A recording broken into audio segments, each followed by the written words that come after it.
Boa tarde, bem-vindo a mais um Sim, Não ou Talvez. O meu nome é Ana Machado e comigo estão Patrícia Machado, Luís Pardal e Francisco Brito.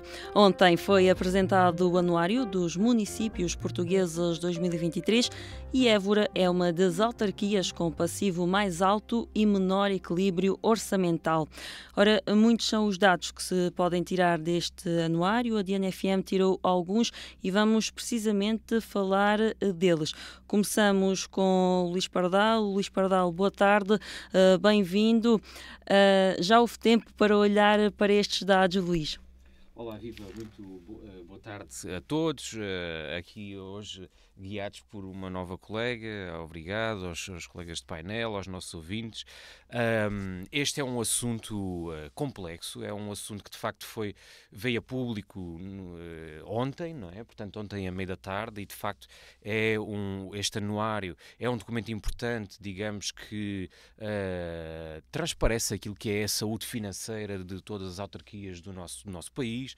É um documento que é muito importante que possamos olhar para ele e fazer uma análise crítica e com um tempo que é exigido, que estamos a gravar o programa hoje e que de facto que é um curto espaço de tempo para analisar um documento desta importância. Agora, aquilo que já podemos, de uma forma global, observar é que, bem, aquela gestão tão boa financeira que a CDU apregou, afinal, não é assim tão boa. Ou seja, se nós tivermos aqui uma diminuição do passivo, de facto, que é aqui explanada, representa uma dívida muito significativa e que a isto soma-se aquilo que é as consequências das políticas e das decisões, neste caso da gestão da Câmara Municipal da CDU. A CDU não pode ignorar que esteve, nos anos da nossa democracia, a governar a maior parte das décadas. E não pode esquecer que 13 anos passaram desta última governação e que têm responsabilidades sobre estes anos todos, que não são poucos, e que os évorenses, de certa forma, estão cansados desta questão da dívida. Os évorenses querem ter resultados práticos, consequências, que se esteja a investir no espaço público, e sabemos que a Câmara Municipal, por um lado, se procura fazer alguma contenção, que é um racional. Por outro lado, tudo o que é investimento, nestes últimos 3 mandatos, nós não vimos investimento da parte da Câmara Municipal. E, portanto, naturalmente que é preocupante, sobretudo num cenário quando nós comparamos Évora, uma cidade média do nosso país, com a importância tão grande que tem. Quando nos comparam a cidade de Évora com outros municípios com muito menos habitantes, e que nós estamos no fim da linha daquilo que é as cidades de média dimensão, as cidades faróis de capitais de distrito, é preocupante. Enfim, bem sabemos que podemos ouvir a questão da receita do IMI, que houve uma baixa da receita do IMI, que foi... e que digamos que essa coleta, não é, foi reduzida, e isso tem impacto naquilo que é a receita do município. Nós não nos podemos esquecer do seguinte: o IMI é um imposto, digamos que as pessoas contribuem, e que, ao contribuírem, têm que ver efeitos práticos. E aquilo, como disse há pouco, é que nós não vemos efeitos práticos da coleta do IMI naquilo que é o investimento no espaço público, sobretudo. E, portanto, infelizmente, a Câmara Municipal de Évora não demonstrou nos últimos anos condições nem de transparência, nem de boa gestão ao nível daquilo que é a coleta do IMI. E, portanto, numa altura crítica como nós estávamos nos últimos anos, numa pandemia, numa crise de inflação, a Câmara deu um sinal positivo no sentido de baixar as taxas do IMI, para que pudesse também ser um contributo para ajudar aquilo que é os nossos munícipes e as nossas famílias. Ora, isto não desculpa as coisas.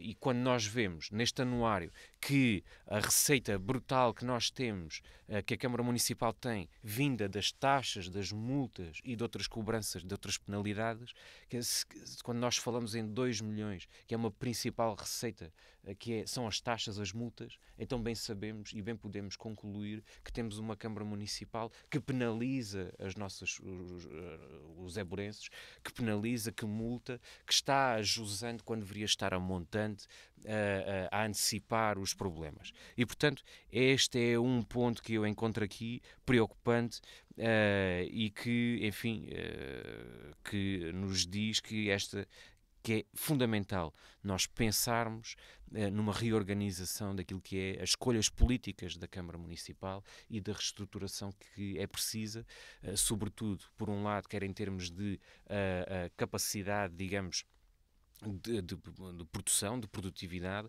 e, por outro lado, da valorização daquilo que são os trabalhadores e a massa que está a trabalhar na Câmara Municipal. Muitas vezes as pessoas questionam-se, mas para onde é que vai o dinheiro? Para onde é que vai o dinheiro? São tantos.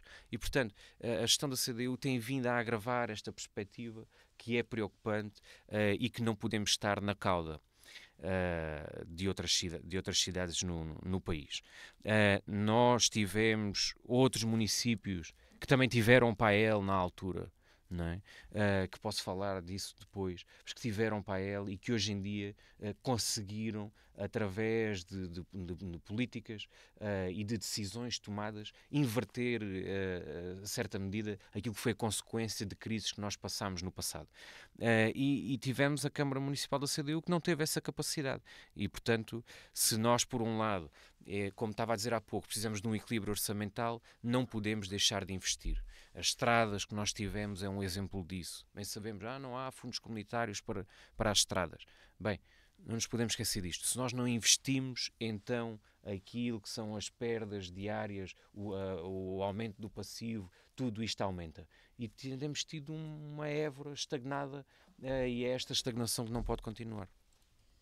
Muito bem, vamos aqui a alguns dados, alguns números também para os nossos ouvintes perceberem também do que é que estamos a falar. Portanto, foi o anuário que foi apresentado ontem, o anuário financeiro dos municípios portugueses.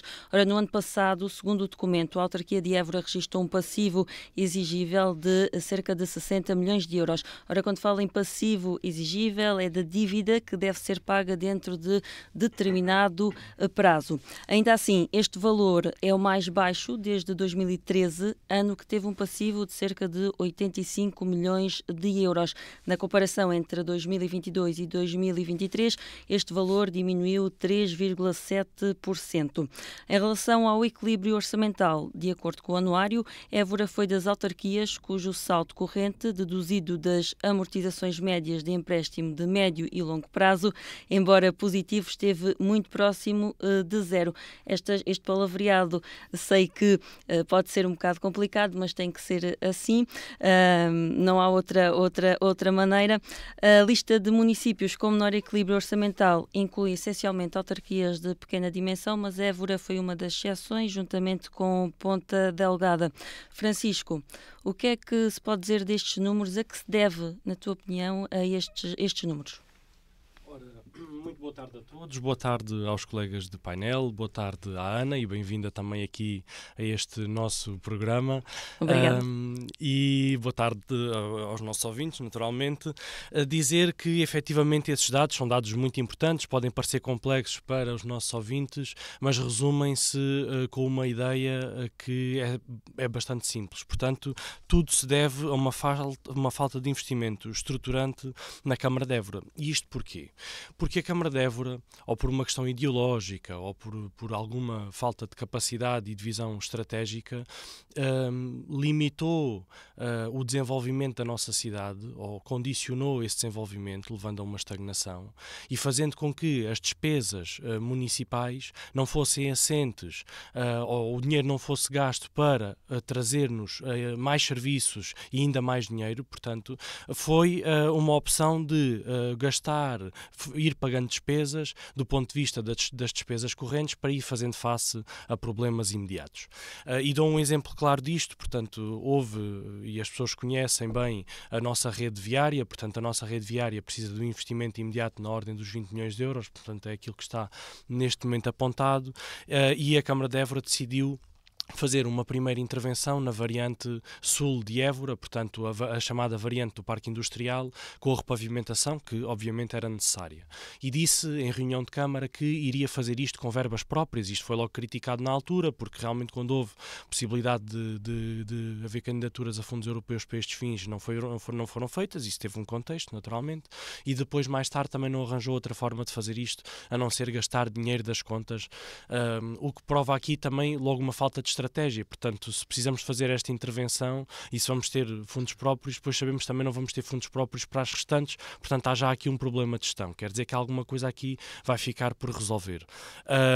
E o que é que aconteceu mais tarde? A Câmara de Évora veio apresentar em reunião de Câmara e posteriormente em Assembleia Municipal um pedido, uma autorização prévia para contrair um empréstimo de 3 milhões de euros precisamente para pagar essa intervenção, ou seja, afinal não eram verbas próprias, eram verbas que ainda iam ser alvo de financiamento externo, mas que financiamento tem que ser pago diretamente pela Câmara de Évora e que, naturalmente, estes 3 milhões não seriam só para pagar ou não são para pagar só esta intervenção, são para pagar também mais algumas, poucas, portanto não resolvem minimamente o problema. Destes 3 milhões, os évorenses vão estar a pagar em 10 anos, portanto é a obrigação que a Câmara tem neste momento, pagar este empréstimo em 10 anos e no final das contas são quase 4 milhões de euros. Portanto, a Câmara de Évora vai pagar cerca de 700 mil euros de juros sobre esta intervenção. E isto mostra-nos realmente a falta de capacidade de investimento, porque isto não é investimento. O investimento seria criar as condições necessárias dentro da Câmara Municipal de Évora, com maquinaria, com equipas devidamente formadas, para fazer face a um problema crónico que a cidade tem. Portanto, a cidade tem que gastar mesmo muito dinheiro em reparação de vias. Portanto, não faria sentido ter internamente esta resposta com a maquinaria necessária para fazer com qualidade estas intervenções. Portanto, faz sentido estar a recorrer insistentemente ao banco para pagar alcatrão que no final das contas, portanto no fim deste empréstimo, já vai ser necessário novamente intervir nestas vias. Quer dizer, isto é a visão da CDU para a Câmara de Évora e isto, enfim, é um exemplo, como nós poderíamos falar de outras áreas também que têm afetado diretamente aqui o nosso território. E depois, naturalmente, que isto carrega as contas. Portanto, neste momento a Câmara de Évora tem pouca capacidade de endividamento.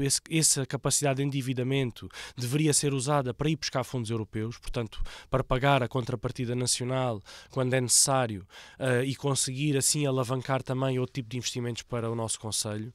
Portanto, quando nós temos investimentos também para que os nossos ouvintes percebam, quando existem fundos europeus que são pagos a 85% e a Câmara de Évora tem que colocar a restante parte, é necessário que aí tenha esta folga de poder recorrer de facto ao banco. E nós dizemos, pronto, ok, mas estão a recorrer a crédito, sim, estão a recorrer a crédito, mas se calhar gastam 3 milhões para ir pescar 15. E isso de facto é diferente, portanto é diferente gastar 3 milhões e não ir pescar mais nada, do ir gastar 3 milhões do que ir pescar 15, portanto é totalmente diferente.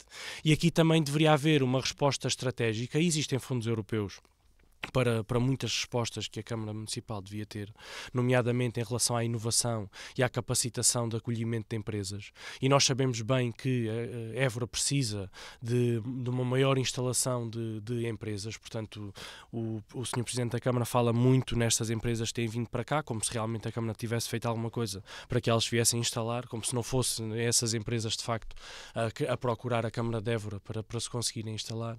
E de facto percebemos que a Câmara de Évora não olha para esta área como num sentido de investimento, ou seja, não procura investidores para eles se localizarem em Évora, para conseguir ter cá mais empresas, ter melhor emprego, também para que os évorenses vivam melhor e também consigam ter maior disponibilidade para pagar aquilo que acabam por ser as suas contribuições e que a Câmara necessita, porque tem aí também uma base importante de financiamento. Portanto, não procura também ter novas áreas de habitação em que conseguiria também, obviamente, ter aí taxas urbanísticas e IMI. Portanto, a Câmara Municipal de Évora, pela esta gestão da CDU, olha apenas para esta questão do lado do problema, portanto pensa que ter novas áreas de urbanização é ter mais espaço público, é ter mais infraestruturas para manter e não percebem que estas novas áreas de habitação podem de facto ser um investimento importante e estratégico e que Évora carece bastante. Portanto, neste momento precisamos efetivamente dessa habitação, precisamos também de uma nova visão para o nosso concelho, até porque temos aqui e destacar que este problema e esta dívida pesada não vem só da gestão da CDU. Efetivamente a CDU tem muita responsabilidade nela, portanto a maior parte da dívida da Câmara de Évora foi contraída pela CDU, mas o PS teve também muita responsabilidade, a par de em muitos outros municípios. No início do século XXI, de facto teve uma década negra, ou pelo menos o país teve uma década negra de gestões socialistas, que de facto endividaram e hipotecaram o futuro de muitos municípios portugueses, como aconteceu também aqui em Évora. Portanto, o PS não pode tentar passar estas culpas totalmente para a CDU, e obviamente não estou aqui, como perceberão, não estou aqui a defender a CDU, não o tenho que fazer, mas efetivamente é preciso ver que o PS tem mesmo muita responsabilidade e deixou a Câmara de Évora num estado lastimável. Aliás, e infelizmente leva-me a crer que parece que é a única forma que o PS encontra de gerir municípios, porque se nós olharmos para todo lado e até aqui para bem perto, portanto, Reguengos de Monsaraz, vemos a dívida brutal que foi deixada pelo Partido Socialista em Reguengos de Monsaraz, e o esforço hercúleo que é preciso fazer, efetivamente, para conseguir criar investimento em câmaras tão endividadas.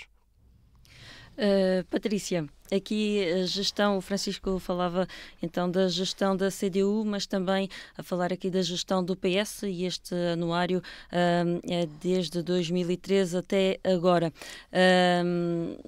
Sabemos que Évora é um dos municípios do país com o passivo exigível mais alto, porém o valor tem vindo a baixar. Em 2013 era de cerca de 85 milhões. Boa tarde a todos, boa tarde à Ana, que hoje está aqui connosco, aos nossos ouvintes, aos meus colegas de painel.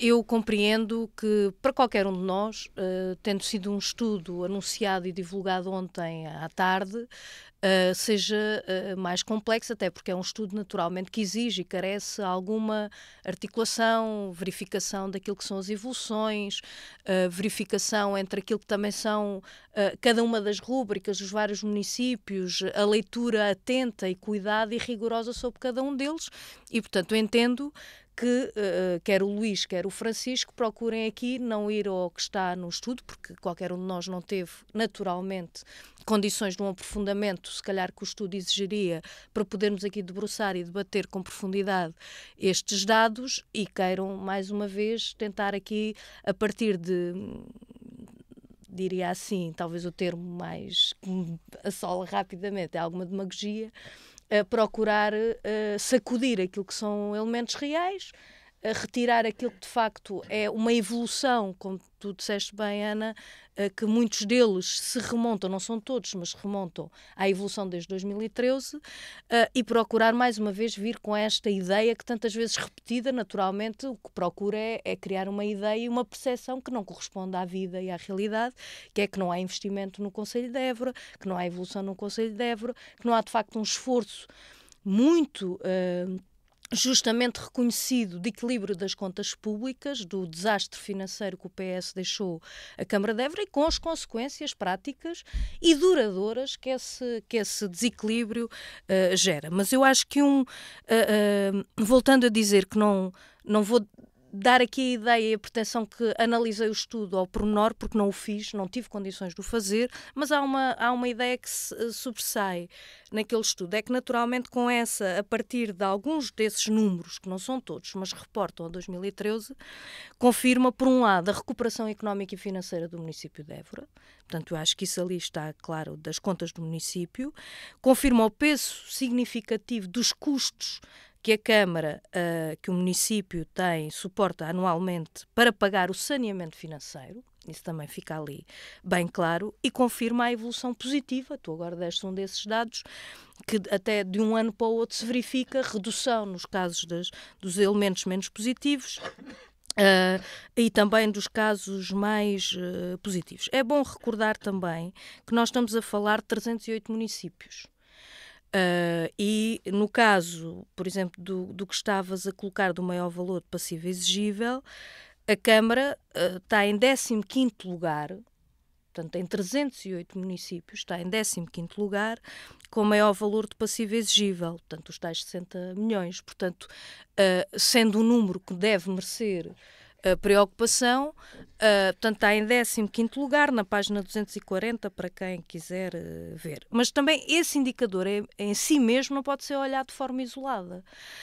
Que eu queria também chamar a atenção para isso, porque, como disseste há pouco e bem, a evolução desde 2013, ano que o PS deixou um valor passivo de mais de 85 milhões de euros, portanto, fora aqueles 10 milhões que depois se foram registados posteriormente, registou-se uma diminuição nesse valor de quase 30%.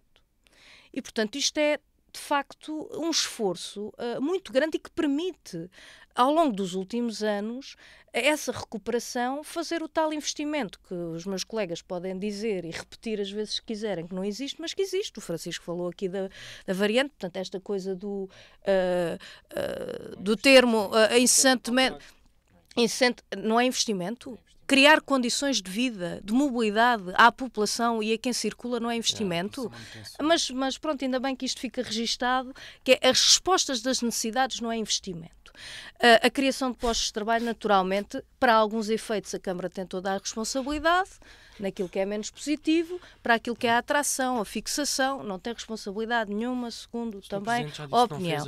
As questões podemos aqui repetir exaustivamente daquilo que é a recuperação da imagem de Évora relativamente aos aspectos culturais, e a Capital Europeia da Cultura não está desligada disso. É claro que agora o PSD vai procurar dizer que agora é que é, mas a vitória desta candidatura deve-se naturalmente ao património de intervenção, portanto, relativamente a esta matéria, as questões da ludoteca, do moinho, do investimento na ciência e na tecnologia do ponto de vista da inovação, do Life Água de Prata, das questões que se estão a fazer nas escolas, recuperação daquilo que era a responsabilidade da autarquia, não daquilo que o governo do PS sacudiu após décadas de não investimento e que agora pede a esta, como às outras câmaras todas, necessidades de fazer aquilo que não fez durante décadas e, portanto, nós podemos falar de muito mais indicadores, mas, por exemplo, aquilo que é a diferença do pagamento das amortizações das dívidas com aquilo que é a contração, de facto é uma das câmaras com menor número, portanto com melhores indicadores. E, portanto, nós podemos ir descascar cada um destes números, como digo, na minha opinião, eles têm que ser vistos de forma articulada. Agora, que há aspectos que ressaltam nisto é que, de facto, a recuperação financeira é uma realidade, que ela permitiu um enorme investimento que está a decorrer na resposta, e está longe de corresponder a tudo o que são necessidades da população do Conselho. Sobre isso não há dúvida nenhuma. Agora, dizer que beneficiação, requalificação de vias, de questões de saneamento, portanto, da questão da rede de águas que sabemos todas que durante anos não teve intervenção, de ir equipando os serviços municipais aquém daquilo que é necessário, mas é bom lembrar que o PS deixou materiais completamente e veículos completamente obsoletos. É bom lembrar que não foi possível contratar pessoas durante muitos anos por causa das obrigações do PAEL. É bom lembrar que tudo isso tem vindo a pouco e pouco a ser reposto. É claro que não estamos ainda nos níveis que precisávamos, mas Évora hoje é uma cidade reconhecida do ponto de vista da sua qualidade de vida, das suas condições, e que não se procure, com isto termino, criar a ideia de que os verdadeiros problemas, e reais e profundos e muito sérios problemas com que as populações, quer de Évora, quer do resto do país, se confrontam, que é a falta de trabalho com condições de salários, de habitação, e de outras matérias, sejam as autarquias, sejam elas quais forem, a ter que dar resposta, quando naturalmente aqueles que têm a verdadeira responsabilidade as sacodem, atiram a orelha para os olhos e procuram dar a ideia de que tudo estão a fazer, quando de facto estão a criar estrangulamentos, quer na capacidade das competências reais e de origem dos municípios, criam mais dificuldades. Podemos falar na segunda volta daquilo que significa o peso da transferência de mais de 300 trabalhadores da educação para o município, muito menos relativamente à saúde, e outras matérias que naturalmente, para responder a essas necessidades, esses encargos ficam penalizadas, mas isso seja a Câmara de Évora, seja outra autarquia qualquer, e portanto também acho que temos que olhar para estes números com esta seriedade, com esta capacidade também de os ver de forma englobada e articulada, e não só para, naturalmente, eu percebo a vontade e o apetite relativamente para fugir para a demagogia, mas pronto, queria também deixar aqui esta nota. Luís, o Francisco e a Patrícia falaram aqui do PS, da gestão PS. O que é que o papel do PS nestes números, o que é que pode significar? Sim, eu já lá vou. Eu só quero dizer o seguinte, eu aprecio muito o argumentário da Patrícia, porque se membros ativos e com a capacidade que reconheço que a Patrícia tem, se deixarem de acreditar, então eu não sei como é que vão gerir a Câmara de Évora até daqui a um ano. Portanto, é importante que a Patrícia continue a acreditar naquilo que diz e que defende, porque é uma réstia de esperança de segurar a Câmara Municipal até ao final, porque a larga maioria das pessoas não acredita nisto que acabámos de ouvir da parte da Patrícia, e fico preocupado, porque eu percebo que se queira desviar a atenção e falar sobre outros temas, como a educação, como a ação social, como as transferências das competências para as câmaras municipais. Eu percebo que se queira desviar. O problema é que este assunto é sensível para a gestão da CDU, porque andaram a apregoar que estavam a resolver os problemas financeiros da Câmara. E até este ano, este anuário é de 2023, mas tivemos já em 2024 o Sr. Presidente da Câmara Municipal a dizer que afinal a saúde financeira da Câmara não era assim tão estável, portanto começou a preparar o terreno e começou, digamos que, a tentar antecipar uma onda de realidade que estava para vir e que estamos agora, os éborenses, estão todos a levar com esta onda de realidade que afinal a gestão da CDU não foi assim tão boa financeiramente.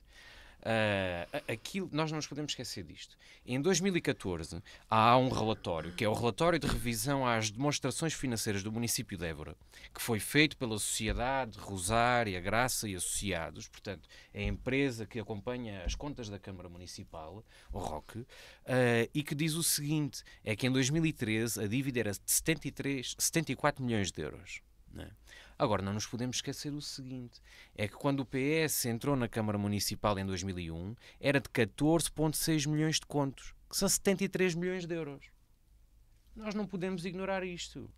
É que este número a CDU tentou, numa fase inicial do mandato, procurar utilizar um argumentário para convencer os éborenses que o PS tinha derrompido completamente a Câmara Municipal. Mas quando o Dr. Abílio deixou a Câmara, deixou lá 73 milhões de euros em dívida. Portanto, não nos podemos esquecer disto. É muito importante que os éborenses tenham esta consciência. E depois outro fator é que nós, de facto, nós portugueses, Portugal, atravessámos uma crise financeira entre 2001 e 2013, sobretudo em 2008, quando bem sabemos toda a crise global que aconteceu e que afetou Portugal e afetou as câmaras municipais. E quando o Francisco diz que era uma onda de câmaras municipais do PS que se percebeu que tinha sido o derrape nas gestões autárquicas. Eu vou dar um exemplo. A Câmara Municipal de Aveiro era a gestão do PSD e num mandato entre estes anos PSD-CDS e entrou no PAEL na mesma altura que Évora. E, portanto, não era uma Câmara do Partido Socialista. E depois conseguiu, de facto, uma recuperação financeira. Em 4 anos praticamente conseguiu essa recuperação financeira, enfim, com as devidas diferenças que devem ser dadas, porque estamos a falar de uma área, como qualquer pessoa compreende, o litoral, com um tecido industrial muito vincado, favorável à sua implementação. Agora que Évora podia e devia ter tido essa capacidade nestes últimos anos, a par de outras câmaras municipais, ter essa capacidade de recuperação. E aquilo que tivemos foi a CDU a construir este argumentário, a conter as despesas da Câmara, a cortar, a penalizar e a multar os éborenses, como agora está aqui completamente explícito, e a não investir. E quando falamos que no tempo do PS houve um derrape orçamental e tal, volto aqui a frisar, 2013 74 milhões de dívida, em 2001 73 milhões do Dr. Abílio, e com uma pequena grande diferença, é que tivemos investimento, e bem nos lembramos, a Arena de Évora, a Escola da Malagueira, a Galopim de Carvalho, a recuperação à volta da muralha, de grande parte, que já podia estar feita nestes últimos anos e a Câmara entende que não. porque foi essa a iniciativa do PS na altura e agora entende não investir na restante muralha e, pelo contrário, degradar aquela que existe, os acessos na zona norte da cidade, a ecopista, a construção de estradas. Portanto, aconteceu isto nos mandatos do Partido Socialista, que de facto depois, infelizmente, colidiu com esta situação toda da crise global. Mas aqui há investimento. A Patrícia não consegue dizer nem metade dos investimentos que eu, em termos de números absolutos, nem metade dos exemplos agora destas últimas governações da CDU. Não consegue porque não há. E mesmo que ela queira, não consegue. Dê-me tempo que eu dou, porque são muitos. Ocupa aqui o tempo todo. Não consegue. Luís, não, isso é Zé sério. Borenses sabem. Então, mas é verdade, Isso é sério. E, portanto, é preciso distinguir a realidade passada da atual. E os Zé-Borenses estão cansados desta questão da dívida e precisamos de olhar, de facto, para o presente e, sobretudo, para o futuro.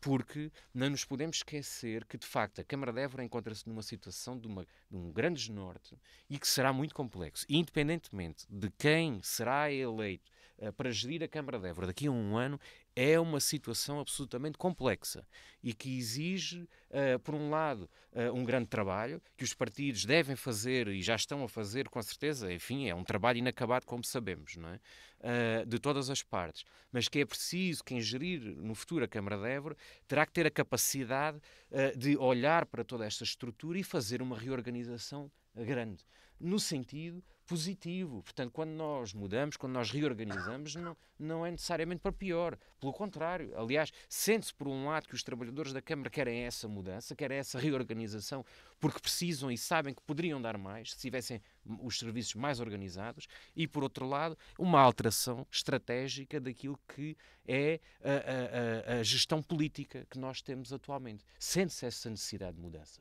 E será complexo, e não será em um ano, nem 2 anos.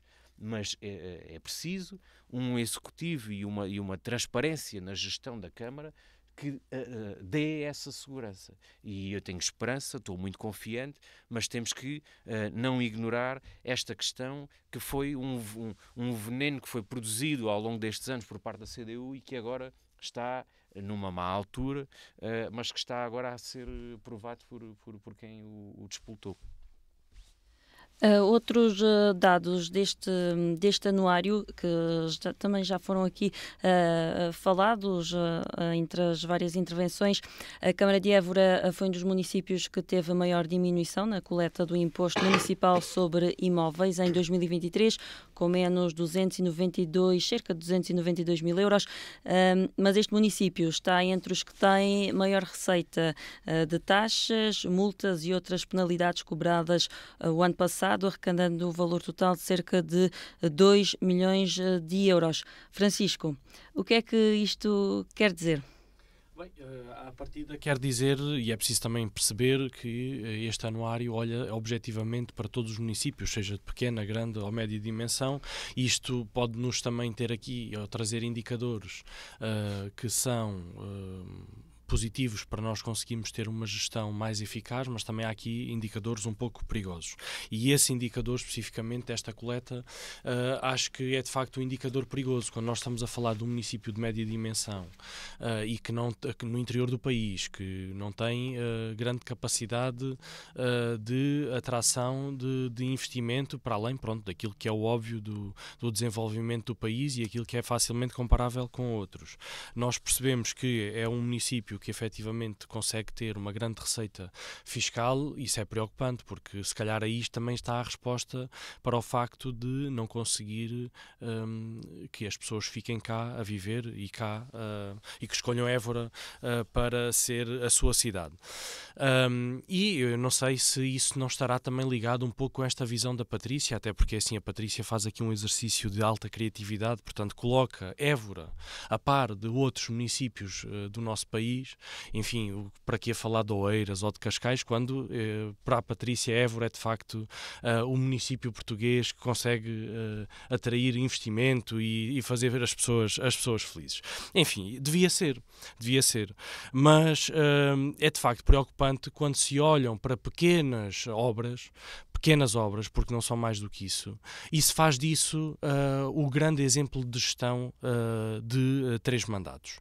E isso é de facto preocupante, porque quando nós saímos à rua, vemos que efetivamente os portugueses, e neste caso concreto os éborenses, não estão satisfeitos. Não estão satisfeitos porquê? Porque os seus filhos precisam de fazer visitas de estudo e não existem autocarros disponíveis, porque os clubes desportivos onde estão estas pessoas não têm autocarros disponíveis para conseguir participar em eventos desportivos noutros sítios, porque estas pessoas estão organizadas em associações e não conseguem ir mostrar também a nossa cidade e as nossas tradições lá fora, porque não têm autocarros disponíveis, ou então decidem ir, enfim, passear pelo nosso concelho e dão com uma série de estradas completamente esburacadas, que efetivamente mostram só que não houve capacidade de gestão nos últimos 10 anos. Ou então passeiam pelo centro histórico e veem realmente o que é uma Câmara com grandes dificuldades em gestão de resíduos, não é? Que em vez de implementar novos processos de recolha, em vez de tentar incrementar o máximo possível a reciclagem, não só por uma questão ambiental, mas também por uma questão de gestão de custos da Câmara Municipal, continuam a ver o lixo a amontoar-se, e não podemos estar a falar aqui só de falta de civismo das pessoas, porque efetivamente neste momento existe um nível de produção de lixo que não é complacente com a estrutura que está neste momento montada. Portanto, os caixotes neste momento, e olhando para o centro histórico como poderíamos olhar para outras zonas do nosso concelho, vemos que a contentorização não está dimensionada para a quantidade de lixo que neste momento é produzido. E por isso é preciso implementar estratégias, e estas estratégias, obviamente, não são estratégias que hoje se lançam e amanhã têm resultados. Portanto, por isso, a gestão da CDU, quando entrou, apesar das dificuldades todas que encontrou, podia ter começado a desenvolver estratégias, podia ter feito efetivamente investimento, porque nem todo o investimento precisa de dinheiro efetivo, muito dele parte também das ideias e da capacidade da Câmara Municipal e dos funcionários em conseguir implementar estas estratégias, e a Câmara de Évora tem estes funcionários. Portanto, tem pessoas que são excelentes profissionais e que já desenvolveram no passado projetos bastante interessantes, olhando, e só como este exemplo, olhando para esta área do ponto de vista dos resíduos e do ambiente, mas não foi isso que a gestão da CDU fez. Portanto, a gestão da CDU foi deixando o problema de lado, como continua a deixar.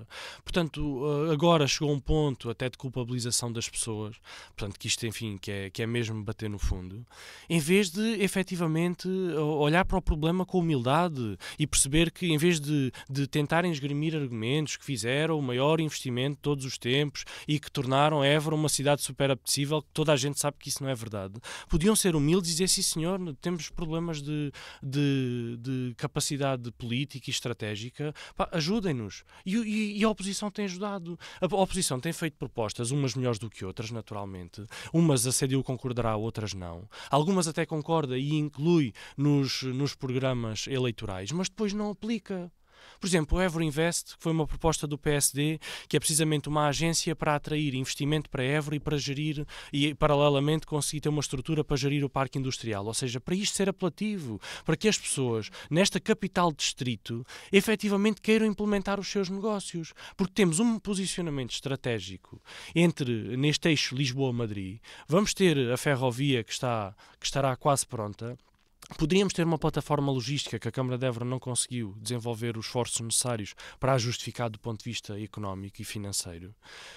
E efetivamente não temos nada disto, mas poderíamos ter efetivamente, se não houvesse um bloqueio ideológico na Câmara de Évora neste momento, que impossibilita a criação de estratégias deste tipo. Portanto, uma agência para o investimento, isto é quase criminoso para esta gestão da CDU. Mas é isto que Évora precisa. Independentemente de quem tiver a gerir a Câmara Municipal em 2025, é isto que tem que ser implementado urgentemente para conseguir dar a volta a este problema. Agora, é preciso, efetivamente, que se perceba que isto não é, enfim, não é uma crítica... Não é uma crítica que pretende ser destrutiva, é uma crítica construtiva, ou seja, neste momento a Câmara de Évora tem, no seu plano de orçamento, tem inscrições que efetivamente podiam estar a ser aplicadas e não estão. E eu pergunto-me, então porquê é que quiseram que estas alíneas, estas estratégias fossem lá inseridas? Era apenas para viabilizar documentos? Era para continuarem a fazer a gestão miserável que têm feito? até agora. Quer dizer, eu não consigo perceber realmente esta estratégia que a CDU tem trazido para Évora e que agora fica a nu nestes documentos que efetivamente só nos mostram que a situação é de facto complicada. Portanto, concordo com aquilo que foi dito. Portanto, é preciso olhar para o futuro e perceber que efetivamente há aqui uma reestruturação muito importante a fazer, mas essa reestruturação não pode ser aquilo, e para concluir, não pode ser aquilo que o PS fez quando entrou na Câmara. Portanto, isolou completamente, as pessoas estavam altamente politizadas pela CDU e colocou-as de lado e colocou lá o seu grupo de socialistas a tentar gerir. Não, isto é dito pelas pessoas que estão lá dentro. Portanto, criaram-se grupos. Isso não pode ser. Portanto, é preciso trabalhar com todos, independentemente do cartão partidário das pessoas. Não, o PSD não fez isso e depois discutiremos isso. Aliás, foi votado pela maior parte, foram socialistas, portanto, acho que vocês andam muito confusos. Mas a verdade é que é preciso olhar para todos e conseguir aproveitar o melhor de si, independentemente das visões políticas, e acredito que é isso que Évora vai ter em 2025. Patrícia, olhando aqui para o futuro, o que é que se pode esperar? E o Francisco há pouco falava de uma estratégia que não percebia qual a estratégia da CDU. Há uma estratégia da CDU para melhorar estes números, até porque estes números é muito no geral, não é? Nós não conseguimos olhar para aqueles números de uma forma, lá está, precisamos de tempo para olhar para eles e interpretá-los. Nós estamos aqui a falar um pouco no geral, mas o futuro, o que é que se pode dizer quanto ao futuro? Obviamente estes números têm que ter uma leitura integrada e não podem ser olhados isoladamente. Eu percebo, volto a dizer, este apetite, né, do Francisco e do Luís. Parece que estamos em campanha eleitoral, não é? Pronto. E obviamente quem nos está a ouvir certamente terá as suas ideias, mas quer ver debater aquilo que existe no concreto, as opiniões de cada um, e não esgrimir argumentos do ponto de vista demagógico, volto a dizer, a partir de uma realidade que não existe. Que existem problemas. Eu acho que nunca ninguém ouviu negá-los. Que não existe estratégia é do mais falso que pode haver. Há uma estratégia, obviamente que o PSD não está de acordo com ela, nem o PS, naturalmente. Obviamente as câmaras têm receitas de onde? Os orçamentos dos sucessivos governos são cada vez mais estranguladores para os municípios. Atacam cada vez mais o poder local democrático. Criam cada vez mais a ideia de que as autarquias se transformam em balcões de atendimento, de resposta a problemas concretos das pessoas, sejam, digamos assim, a cara, o rosto, o balcão para os problemas que os governos não querem que vão lá bater à porta, até pela proximidade que tem. É mais fácil ir bater à porta da Junta ou da Câmara do que ir bater à porta do Governo. E, naturalmente, isto tem consequências. Dizer aqui que isto... Estão sempre com o argumento da transferência de competências, que eu chamo de transferência de encargos, não é por acaso, porque isto tem reflexos, como é óbvio. É quase 1,5 milhão de déficit que, por falta de pagamento do Governo, agora do PSD e antes do PS...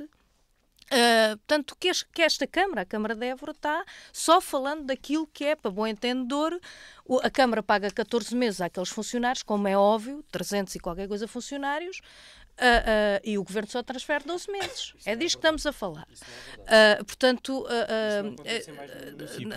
não é verdade. Acontece em muitos municípios. Então, ontem eu tive uma reunião com vários municípios em que vários se queixavam do mesmo. Não é só os da CDU. Isso não é só deles. Não é verdade. Não é verdade. Portanto, para não falar das questões das refeições, para não falar de outras questões. Transfere pelos rácios. Bem, mas se me deixarem, eu não vos interrompi, se me deixarem, pronto. Estamos a falar disto no concreto. Estamos a falar de questões, obviamente, estamos a falar de 2 vereadores da CDU com 5 vereadores de outras forças políticas. Falando ainda de receitas, pode-se aqui discutir muito, não é? Mas nós estamos a falar de uma perda de receita de pode chegar aos 1.500 milhões de euros que a Câmara de Évora perde em termos de receita face a propostas que os outros partidos colocaram do ponto de vista de perda de receitas e que não vão beneficiar aquilo que é a esmagadora maioria de pessoas que precisa delas. Naturalmente estamos a falar de questões de taxas e de impostos e de questões que são receitas originais naturalmente das autarquias. Nós estamos a falar, obviamente, no futuro, e até para que as pessoas percebam que naturalmente há opções diferentes, nós estamos a falar, por exemplo, do equilíbrio orçamental, que em 2013 o desequilíbrio orçamental que o PS deixou foi de menos 9.548.000 euros. E em 2023 o equilíbrio orçamental era positivo, de mais 4.440.000 euros. Obviamente isto faz parte de uma estratégia, consolidar as contas, criar as condições para o investimento. Não temos aqui tempo, eu não tenho aqui tempo, certamente a Ana não me vai dar, de enumerar aqui, mas dizer às pessoas de São Miguel de Macedo, ou de Senhora da Saúde, ou de outros, que os centros de convívio que foram recuperados e requalificados não interessam coisa nenhuma, que a ligação do Bacelo ao centro histórico não interessa nenhuma, que o Salão Central, as obras no Garcia de Rezende, o parque de estacionamento lá atrás, as obras no Rossio, esta variante, não interessa coisa nenhuma. É claro que estamos a falar de visões estratégicas diferentes.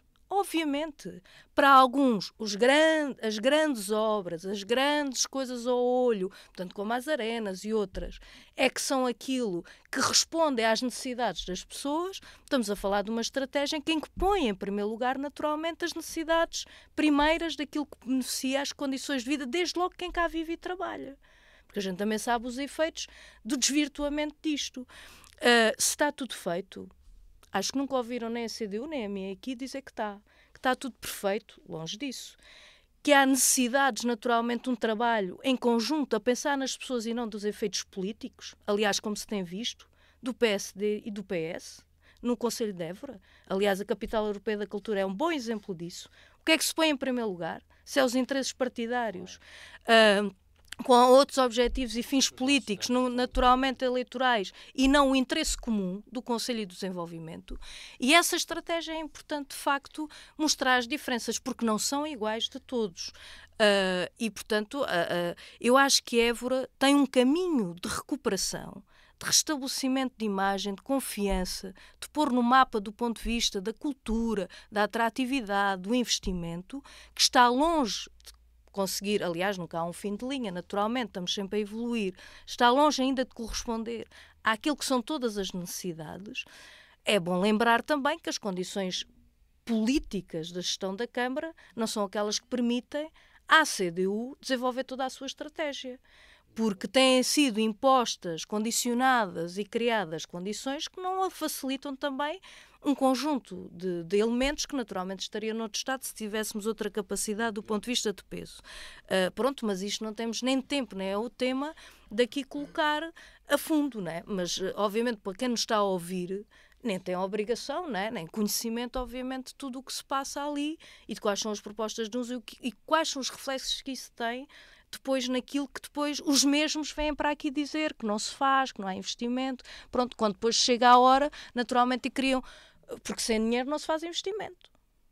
E se, aliás, veja essa lógica também no plano geral do global do governo do PSD, é diminuir a receita do Estado para depois justificar que não há condições para investimento público. E, portanto, obviamente que esta lógica não é a lógica, pelo menos daquilo que aqui procuro partilhar com os nossos ouvintes, naturalmente da CDU e do PCP, não é de toda essa lógica. Nós precisamos naturalmente ter receita, a partir de quem mais pode e de quem mais tem, não pondo em causa aquilo que é a capacidade de investimento, neste caso da autarquia. Podíamos estar a falar do governo naturalmente, porque é isso que cria melhores condições para quem aqui vive e trabalha.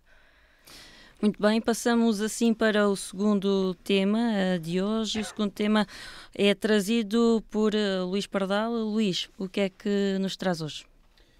Eu trago um tema que está a ter um grande impacto no setor agrário, neste caso a doença da língua azul, que está a dizimar milhares e milhares de ovinos e que é motivo de muita preocupação. Enfim, só para contextualizar as pessoas lá em casa, estamos a falar de uma infecção viral que é transmitida pela picada de um mosquito, neste caso, sobretudo às ovelhas, e que tem como consequência a morte do animal. e isto está a ter um descontrolo muito grande. Enfim, há vários tipos de estereotipos, não é? Mas há um em particular que está a ter grande impacto em Portugal, e neste caso em particular no Alentejo e aqui também no Concelho de Évora, e que está a ter dimensões muito preocupantes. Também só para descansar as pessoas, que não está familiarizado. Portanto, o mosquito pica o animal, mas depois essa infecção não é transmitida de animal para animal, nem é transmitida para as pessoas, não é? Portanto, sim, mas para as pessoas, e neste caso a alimentação, o queijo, por exemplo, portanto, felizmente não tem esse impacto. Agora, tem um grande impacto no setor, no âmbito da mortalidade. Estamos a falar que desde setembro até aos dados mais recentes, não é? Mais de 40 mil ovinos já morreram em comparação com o ano passado. É um prejuízo na ordem dos 6 milhões de euros. Ora, isto é aquilo que está apurado, não é? Porque bem sabemos também que famílias têm 1, 2 ovelhas no seu pequeno terreno, e essas não são propriamente, infelizmente, contabilizadas. Mas este impacto está a ter até na capacidade de recolha destes animais, não é? Quer dizer, a entidade que pode recolher estes animais está a ter também essa dificuldade. E depois o que é que nós temos? Temos, do outro lado, o governo, não é? que procura sempre vender-se como o PSD e o CDS, portanto são as linhas de apoio, em primeiro lugar, aos agricultores, e agora estamos a ver que o governo está a deixar à margem estes agricultores e estes produtores. E aquilo que temos é a própria CAP, a Confederação de Agricultores Portugueses, que está a pedir ajuda e não está a ter respostas. Nomeadamente, por exemplo, olhamos aqui para a Espanha, e o governo está a comparticipar com as vacinas. As vacinas são muito caras e que não são... A compra da vacina representa mais que um prejuízo neste investimento de sobrevivência do animal, não é? E, portanto, se não tivermos o governo a apoiar com a vacinação, não conseguimos que estas empresas e este setor consiga ser sustentável. E isto é preocupante. Depois, por outro lado, o governo poderia e deveria já estar, através das instâncias regionais, a disputar ações de desinfestação. E também não está a haver nenhum tipo de resposta. E, portanto, isto é preocupante. A oposição, neste caso o PS, e através até do nosso deputado, o Luís Dias, já instou o governo para rapidamente agir, mas continuamos a aguardar, e aquilo que estamos a assistir é que continuam animais a morrer. Isto vai ter naturalmente uma consequência no aumento do preço da carne, neste caso dos ovinos, e é um tema que ou o governo age rapidamente, ou então este surto vai se agravar certamente até para meados de fevereiro, e é bastante preocupante, e é esse tema que aqui trago. Francisco. Assim, de facto, há aqui, se calhar, algum nível de desinformação, pelo menos aqui em relação ao nosso colega de painel, porque, de facto, este ano o Governo já comprou 3,4 milhões de doses de vacinas para os serótipos 1 e 4, portanto, que são aqueles que já estavam identificados. Portanto, isto representa um investimento de 11 milhões de euros e foi feito através da Direção-Geral de Alimentação e Veterinária. É preciso ver que o serótipo preocupante é o 3. Pronto, e em relação ao serótipo 3, em relação ao serótipo 3, que foi detectado a 13 de setembro, o Governo atuou e autorizou a utilização temporária de uma vacina a 23 de setembro. Portanto, a resposta foi praticamente em tempo recorde para aquilo que pode ser neste tipo de casos. Entre 29 de setembro e 10 de outubro, autorizou a utilização temporária de mais 2 vacinas para este serótipo. Portanto, neste momento estamos a falar aqui, só neste período de tempo, dentro do mês de setembro e até meados de outubro, estamos a falar já de 3 vacinas autorizadas pelo Governo para que fossem aplicadas. É preciso explicar também aqui aos nossos ouvintes que isto costuma ser feito através da Direção-Geral de Alimentação e Veterinária, o que, neste caso, da aquisição de vacinas, coloca aqui uma série de obrigações legais nomeadamente um concurso público com publicidade internacional e com visto do Tribunal de Contas para poder adquirir as vacinas. Enfim, nós percebemos que isso demoraria mesmo muito tempo e por isso o Governo tomou medidas e disse às organizações de produtores para a sanidade animal para poderem comprar, portanto avançarem com a compra destas vacinas, já previamente autorizadas, com o compromisso que o Governo paga essa aquisição. Ou seja, isto é a resposta que se pode dar a um problema destes com este nível de urgência.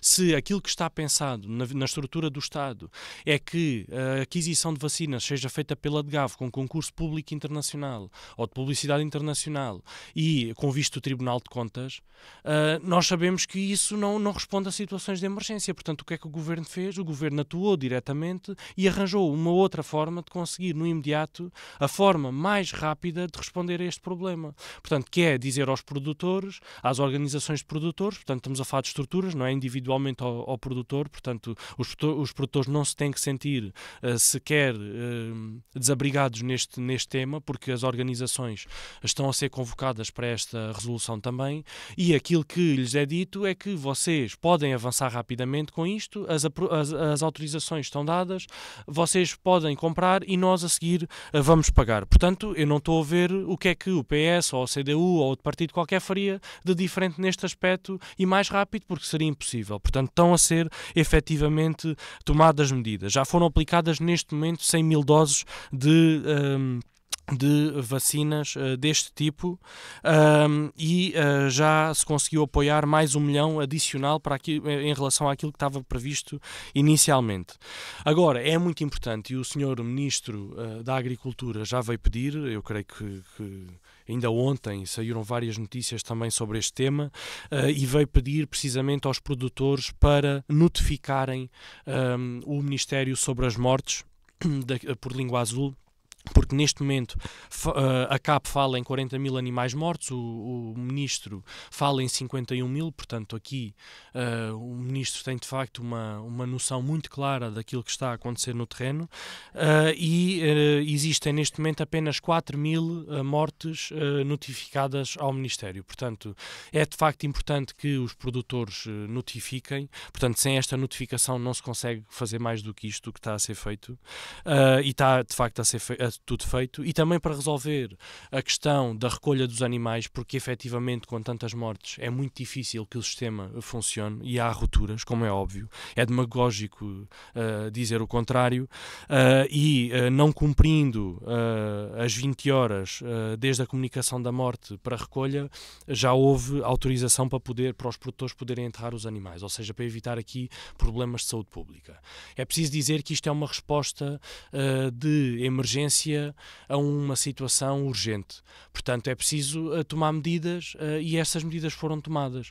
Portanto, o problema é grave, o Ministério conhece bem o problema, que está em diálogo com as organizações, está em diálogo também com a CAP. Aquilo que a CAP veio dizer a público é que de facto precisa de medidas e também em resposta a isso o Ministro também anunciou precisamente esta questão toda da recolha dos animais, porque era uma das grandes preocupações da CAP, como é óbvio. Portanto, não queremos que isto seja um problema de saúde pública, e não é neste momento um problema de saúde pública, e para estancar efetivamente precisamos da vacinação, que vai acontecer da forma mais rápida que pode acontecer.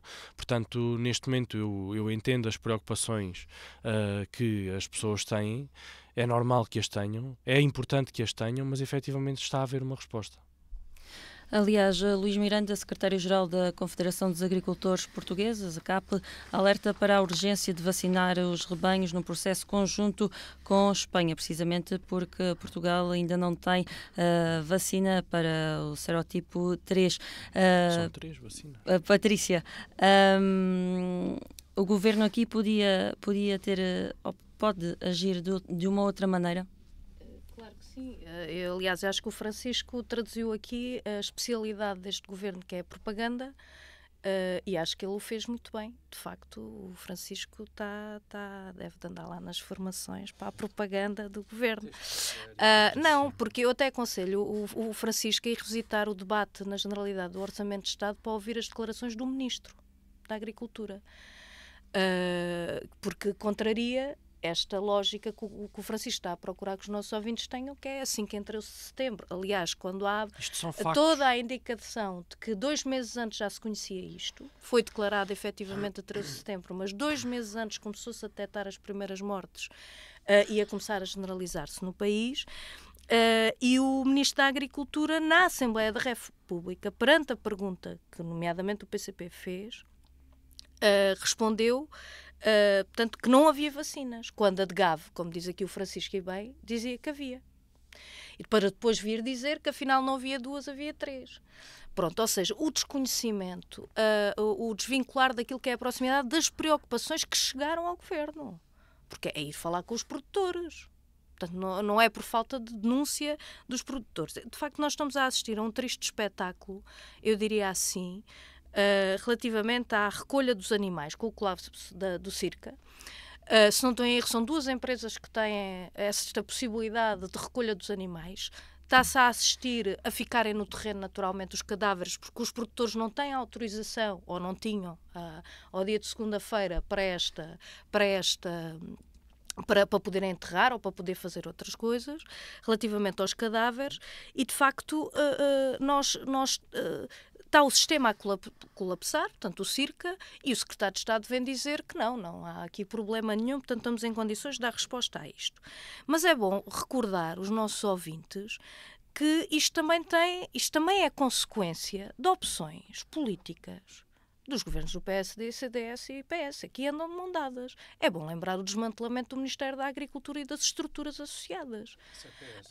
Não, PSD, CDS, na altura do desmantelamento também de valências do Ministério da Agricultura, e que nos últimos governos do PS assistiu, nomeadamente, ao fim das direções regionais, mas falamos das questões da veterinária nas regiões e outras matérias que naturalmente aqui andam de mão dada, que é ir desmantelando, como é que está o aconselhamento aos produtores relativamente a esta matéria.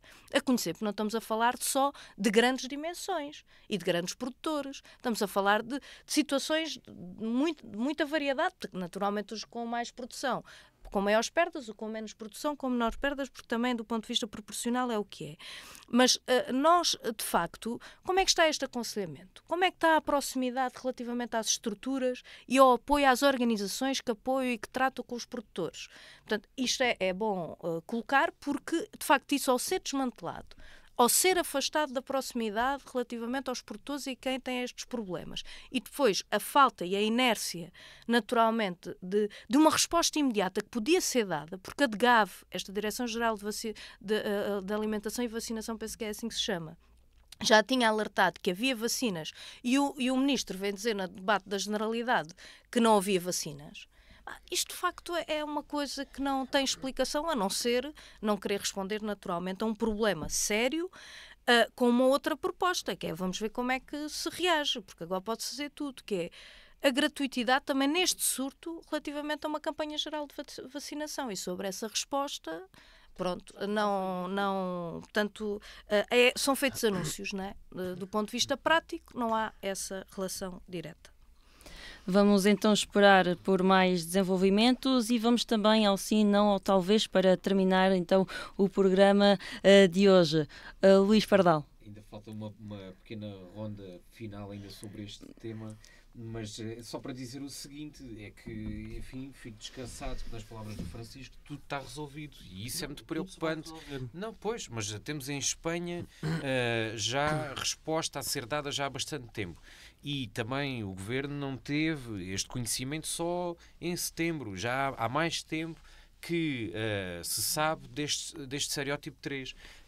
E, portanto, deveria-se ter antecipado, ainda para mais um governo que se diz da área agrária. Estamos a ver que, afinal, esta organização e esta orientação para apoiar os produtores não é assim tão concreta como temos, senão não teríamos até a CAP recentemente a despoltar mais uma vez este tema, demonstrando todas as preocupações e as outras vacinas que há, ou que já haviam, de certa forma, não são propriamente uma novidade.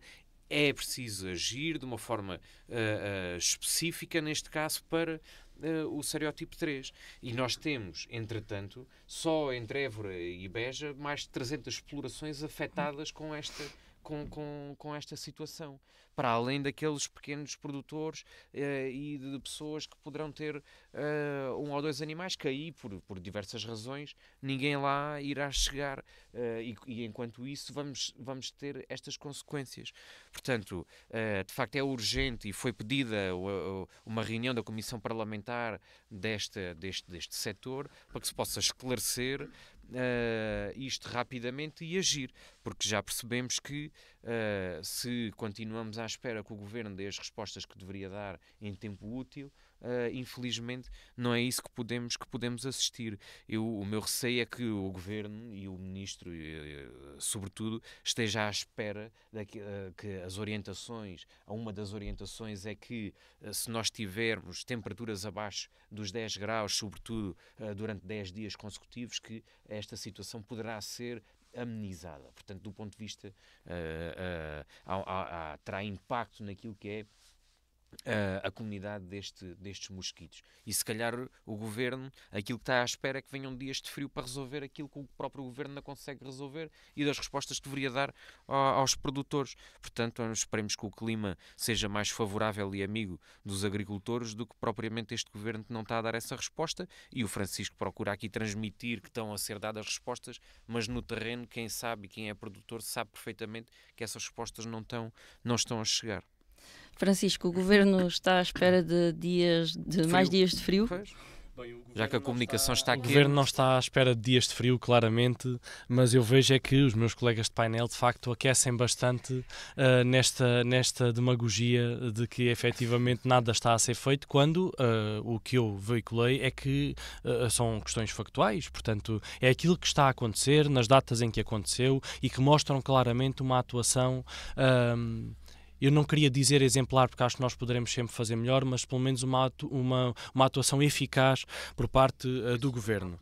E por isso é assim, é normal que a CAP se preocupe, é normal que as organizações se preocupem, ainda bem que o fazem, porque é normal que nem tudo está a correr bem. Portanto, eu próprio disse aqui que a recolha dos animais não está a ser feita no timing que devia ser feito. E o que é que o Governo fez? Ignorou isso? Não.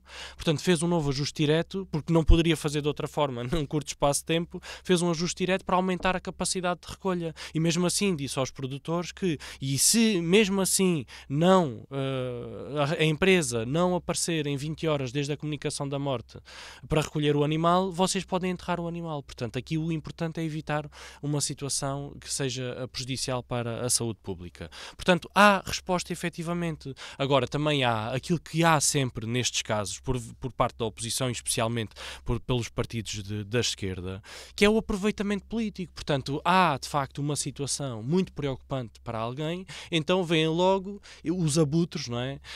Aproveitar de facto esta situação para tentar alimentarem-se disso. Não, sabes que há uma questão diferente, é que o governo do PSD-CDS é eficaz e a gestão da CDU na Câmara de Évora é altamente ineficaz. Portanto, é uma grande diferença. Claro que e sim. por isso, bem, mas Claro isso também os nossos ouvintes sabem, não vamos estar aqui a bater mais nisso, até porque temos que terminar o nosso programa. Pronto, olha, perante isto de facto é extraordinário. A gente também é bom rir, já que está frio, pode ser que isso ajude também a coisa, a gente aquece aqui um bocadinho com esta. Eu apenas diria isto: o Francisco há pouco colocou que estavam 100.000 ovelhas a ser vacinadas. Da 1 e 4. Aquilo que está a matar as ovelhas é da 3. Pronto, os produtores sabem isso e, portanto, eu diria assim para terminar: menos propaganda, menos campanha naturalmente e mais ação, com uma estrita ligação à realidade, porque é isso que os produtores exigem neste momento. É perante um problema sério que está a acontecer que se use menos demagogia e propaganda e mais ação, porque pode-se dizer aqui tudo, mas o que é facto é que a vacinação para aquilo que está a matar as ovelhas não,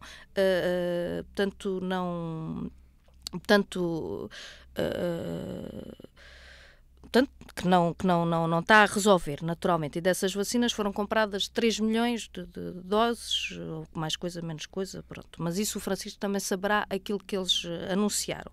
Pronto. E portanto é importante que a gente perceba que de facto não está aqui a ser feito tudo e que é preciso fazer, porque há muito mais animais que estão a precisar precisar da coisa. Tá. Agora sim, vamos então ao sim, não ou talvez, para terminar este programa. Sim, eu trago um não, e o meu não é para a Ministra da Saúde. Porque, quer dizer, nós estamos a atravessar este desnorte da parte do Ministério da Saúde e, em particular, da Ministra, não é?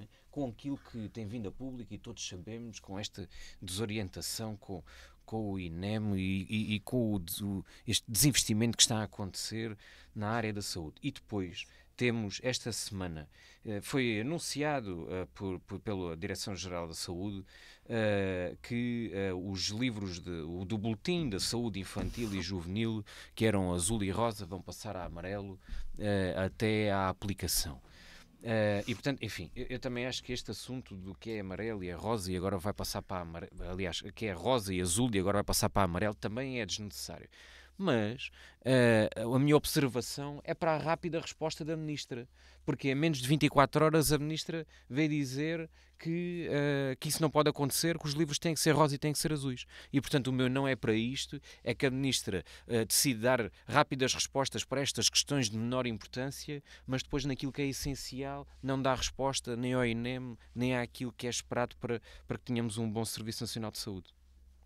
Francisco, sim, não ou talvez? Ora, eu trago um não e toca aqui um ponto semelhante ao do Luís, porque fala de facto do INEM. Eu trago um não ao desmantelamento do INEM, porque efetivamente o INEM perdeu cerca de 1/3 dos seus colaboradores nos últimos anos de gestão socialista, com falta de investimento em helicópteros, ambulâncias e meios para que efetivamente conseguisse prestar apoio à nossa população, com falta de investimento em concursos para que fossem contratados profissionais, e os resultados estão à vista. Portanto, o INEM que temos hoje não é o resultado da gestão da AD, é o resultado da má gestão do Partido Socialista. Portanto, o meu não para este desmantelamento. Patrícia, sim, não ou talvez? Acho que hoje nisto estamos coincidimos no tema, mas eu apenas diria que é um sim à exigência de dar respostas ao SNS e aos problemas do INEM, e um não redondo, naturalmente, àquilo que tem vindo a ser colocado. Porque os problemas do INEM e do SNS não nasceram agora, nem ontem, não é uma questão de caras, é uma questão de opções, não é incompetência, são opções e caminhos, e de facto o caminho de desmantelamento, de não valorização das carreiras, das respostas, dos meios necessários, não é de hoje, nem de ontem, mas é opções concretas PS, PSD e CDS ao longo dos anos, e é isso que precisa de ser contornado. Portanto, chegamos ao final deste programa. É assim que chegamos ao final do Sim, Não ou Talvez desta semana. Já sabe, pode voltar a ouvir e a ver este programa e outros em dianafm.com. Uma boa tarde e tenha uma boa semana.